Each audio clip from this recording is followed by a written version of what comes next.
Bonjour Philippe, merci de me recevoir ici chez DT Suisse au Roc d'Azur à Fréjus. Donc DT Suisse, c'est des roues, c'est des fourches, c'est des amortisseurs.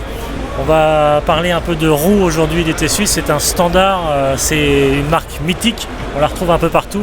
Qu'est-ce que tu peux nous dire, nous présenter un peu la société DT Suisse ? Oui, bonjour, bienvenue sur le stand DT Suisse au Roc d'Azur. Oui, DT Suisse est une marque qui est relativement connue, qui est très présente sur le VTT et sur la route également. Nous avons toute une gamme de produits. Alors DT Suisse, historiquement, c'est une marque qui a commencé à fabriquer des rayons. D'accord. Donc on a fabriqué des rayons, des écrous, on fabrique toujours tous les composants d'une roue et naturellement on a commencé à assembler des roues complètes il y a maintenant quasiment une dizaine d'années. Donc c'est vrai qu'il y a beaucoup de roues, beaucoup de concurrence, beaucoup de marques, mais des vrais fabricants de roues, il y en a très peu. Ça c'est un point sur lequel je veux insister parce que et notamment DT Suisse fabrique notamment pour beaucoup de marques concurrentes. C'est notre paradoxe, on va dire.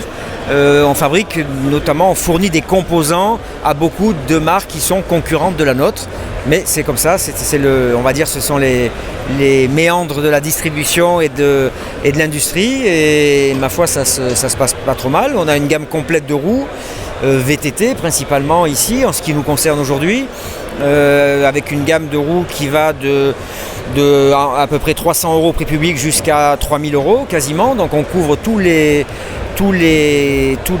segments du marché VTT, de la roue loisir en passant par la roue enduro, une roue pour le cross-country, pour le tandem, etc., le fat bike, la descente, etc., etc. Donc on a toute une gamme complète. Ok, alors le nom de ces roues, c'est-à-dire le modèle, finalement c'est le poids de la paire de roues, c'est ça, M1700, M1700, M1900 ?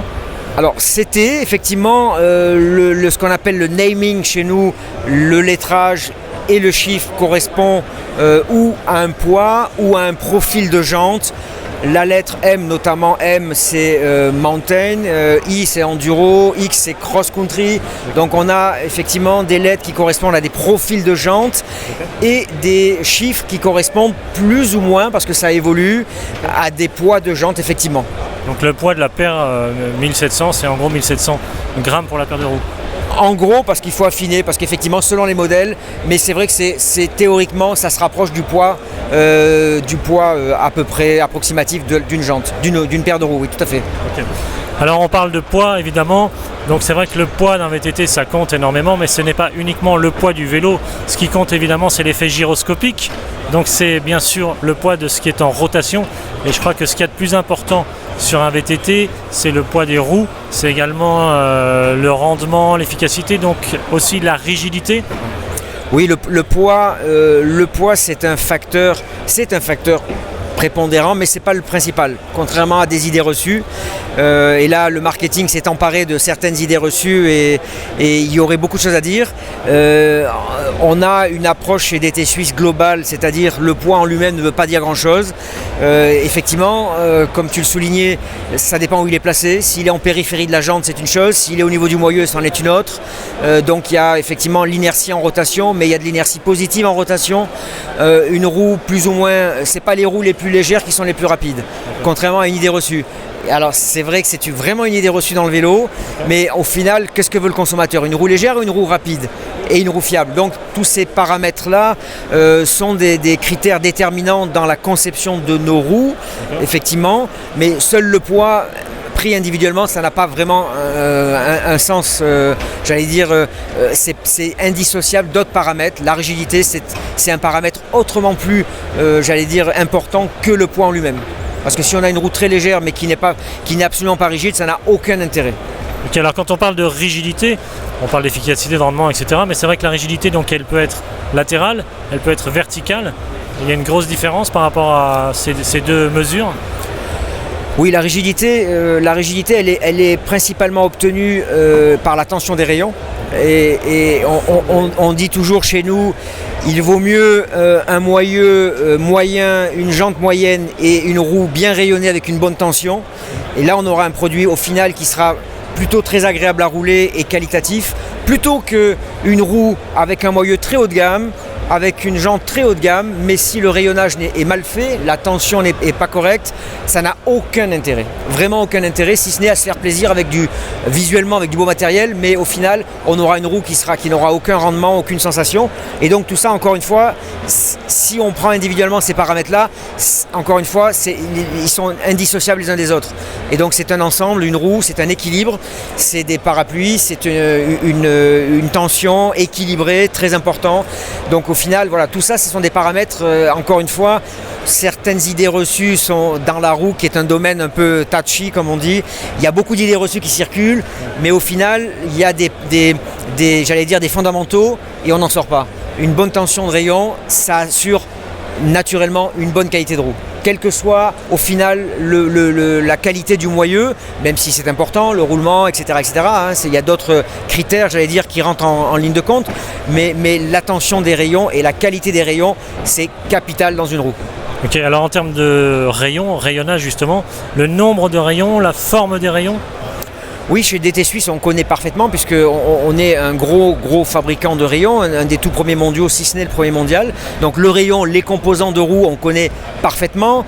Encore une fois, alors il y a des rayons ronds, il y a des rayons retreints, il y a des rayons plats, aéros, il y a des rayons, maintenant on parle de rayons straight pull pour les roues, les rayons à tirage droit, on a les rayons coudés, donc tout ça évolue en fonction du marché, en fonction des caractéristiques des roues, notamment des nouveaux standards qui apparaissent dans le VTT comme le Boost, le 12 par 148, avec des géométries de parapluie très spécifiques, et donc naturellement des rayons très spécifiques. On a également maintenant, on s'intéresse de très près aux rayons pour le e-bike également, avec des contraintes encore une nouvelle fois très spécifiques. Donc tout ça n'est pas figé, bien au contraire, c'est ce qui fait le charme du métier, on va dire, et l'offre produit et j'allais dire en permanence, en mouvement, et on n'est surtout pas figé, et parce qu'il faut s'adapter à l'offre et à la demande et aux nouvelles tendances du marché et à l'offre produit, et notamment aux demandes des constructeurs également.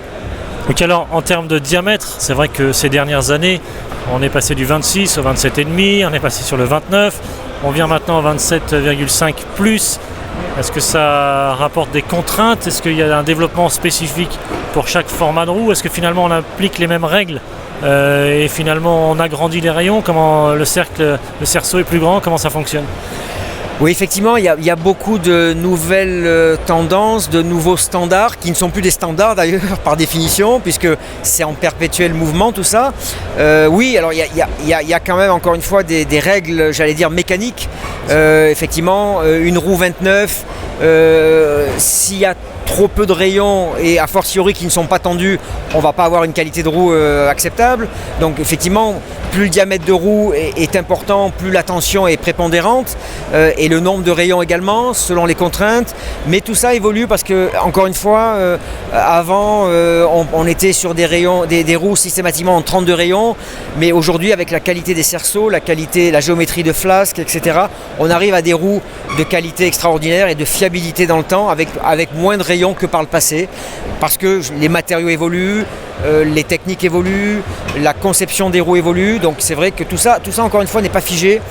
Il y a quelques idées reçues, le nombre de croisements, les roues, les montages radio, tirage droit, etc. Il y a beaucoup de paramètres qui rentrent en ligne de compte encore une fois pour assurer une roue homogène et fiable dans le temps, bien sûr. Alors parmi toutes ces caractéristiques, qu'est-ce qu'on pourrait dire finalement aux internautes, aux passionnés qui nous regardent pour dégrossir un peu tous ces formats, cette conception? S'ils veulent acheter une roue qui est performante, est-ce qu'il y a 2 ou 3 conseils que tu pourrais leur donner par rapport à un achat d'une paire de roues?